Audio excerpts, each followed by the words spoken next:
में supreme court ने basic structure के डॉक्ट्रिन के सिद्धांत की व्याख्या की।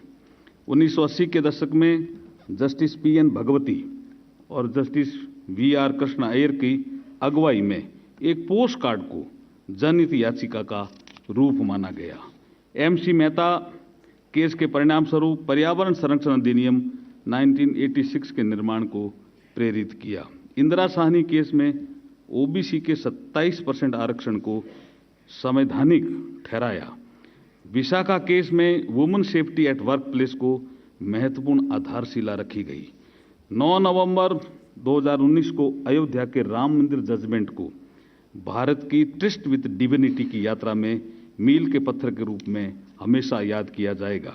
75 वर्ष पहले 8 न्यायाधीशों से शुरू हुई इस यात्रा में अब न्यायाधीशों की संख्या बढ़कर 34 हो गई है।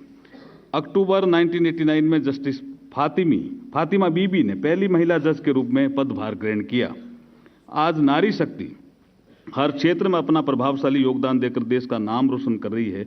ये अत्यंत हर्ष का विषय है कि इसी श्रृंखला में उच्चतम न्यायालय में भी वर्तमान में 3 महिला जज अपनी सेवाएं दे रही है।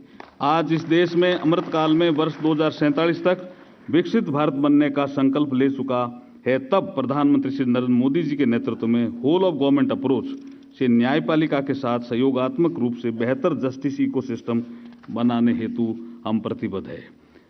ये हम सभी के लिए गर्व की बात है कि पिछले एक दशक में ईज ऑफ लिविंग के साथ साथ ईज ऑफ जस्टिस को बढ़ावा देकर एक citizen centric technology driven modern legal system को बनाने की दिशा ठोस आधार के साथ प्रभावशाली प्रगति की है।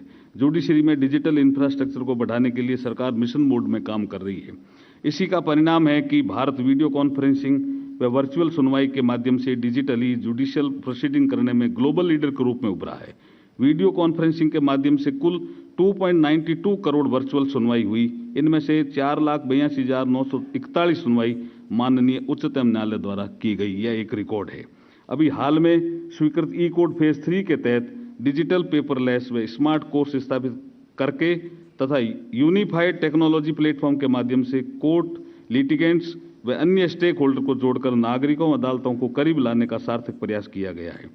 जुडिशियल इंफ्रास्ट्रक्चर को बढ़ावा देने की दिशा में भी सरकार द्वारा central sponsored scheme for judicial infrastructure for district and subordinate court क्रियान्वित की जा रही है। इसके माध्यम से कोर्ट हॉल भी बने हैं, जुडिशियल ऑफिसर के लिए रेजिडेंशियल यूनिट भी बनी है और ई कोर्ट प्रोजेक्ट के अंतर्गत लॉन्च किए गए नेशनल जुडिशियल डेटा ग्रिड आज 34.35 करोड़ केस व 23.80 करोड़ ऑर्डर जजमेंट की जानकारी सिंगल क्लिक पर उपलब्ध करवा रहा है। अंतिम छोर पर गरीब नागरिकों को लीगल सर्विस उपलब्ध कराने हेतु कानूनी साक्षरता व जागरूकता कार्यक्रमों हेतु सेंट्रल स्कीम दिशा को भी हम संचालित कर रहे हैं, जिसके अंतर्गत टेली लॉ प्रोग्राम के द्वारा 67 लाख से अधिक नागरिकों को प्री लिटिगेशन एडवाइस दी जा चुकी है।